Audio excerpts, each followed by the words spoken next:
मकर संक्रांतीनिमित्त येवला शहरामध्ये मोठ्या प्रमाणात पतंग उत्सव जो आहे तर तो साजरा केला जातो आणि हा उत्सव साजरा करण्यासाठी पतंग जे आहे तर ते आता तयार करण्याची लगबग सुरू झालेली आहे। आपण पाहू शकतात का मी येवल्यातील एका पतंग च्या दुकानात आहे। तर या ठिकाणी आपण पाहू शकतात का साधारण 1 फुटापासून ते 5 फुटापर्यंत या ठिकाणी पतंग जे आहे तर त्या बनवल्या जात आहेत आणि त्याचप्रमाणे पतंग उडवण्यासाठी जो दोरा जो आहे तर त्या आसरीवर तो बांधला जातो। तर या ठिकाणी आसरी सुद्धा बनवण्याचं काम जे आहे तर ते आता मोठ्या वेगाने सुरू झालेलं आहे आणि या ठिकाणी जर बघितलं तर 3 दिवस हा पतंग उडवण्याचा जो उत्सव आहे तर तो मकर संक्रांत त्याच्या आदल्या दिवशी मकर संक्रांतीच्या दिवशी आणि करीच्या दिवशी अशा 3 दिवस जो आहे तर तो या ठिकाणी उत्साहात साजरा केला जातो।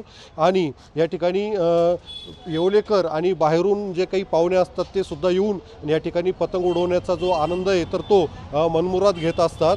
आणि या ठिकाणी आपण पाहू शकतात का कशा पद्धतीने या ठिकाणी पतंग व्यवसायांकडून या ठिकाणी पतंग तयार करण्याची लगबग सुरू आहे आणि आपण त्यांच्याशी या ठिकाणी बातचीत करणार आहोत। मला हे सांगा भाऊ, तुम्ही काय या ठिकाणी पतंग बनवताय तर या ठिकाणी कशा पद्धतीने हा उत्सव साजरा केला जातो आणि काय सांगाल? शहरामध्ये मकर संक्रांत हा सण बहुत मोठ्या प्रमाणात साजरा करतो।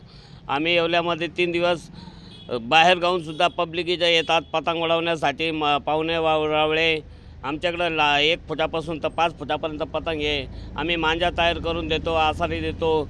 आमचा पतंग 5 रुपयापासून तर 20 रुपयापर्यंत पतंग आहे। आमच्याकडं तारीला बांधून भेटतात। नायलॉन दोऱ्याचा वापर करू नका, नायलॉन दोरा घाण आहे, पक्षी हे होतात। तुम्ही साधा सुतवलेला मांजा वापरा, आमची एवढी इच्छा आहे।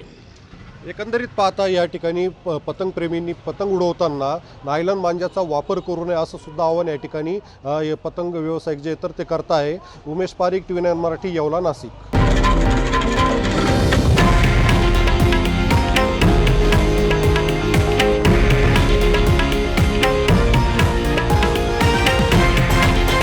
हे आहे देशातील नंबर 1 न्यूज नेटवर्क आणि आपण पाहत आहात TV9 मराठी, एकमेव।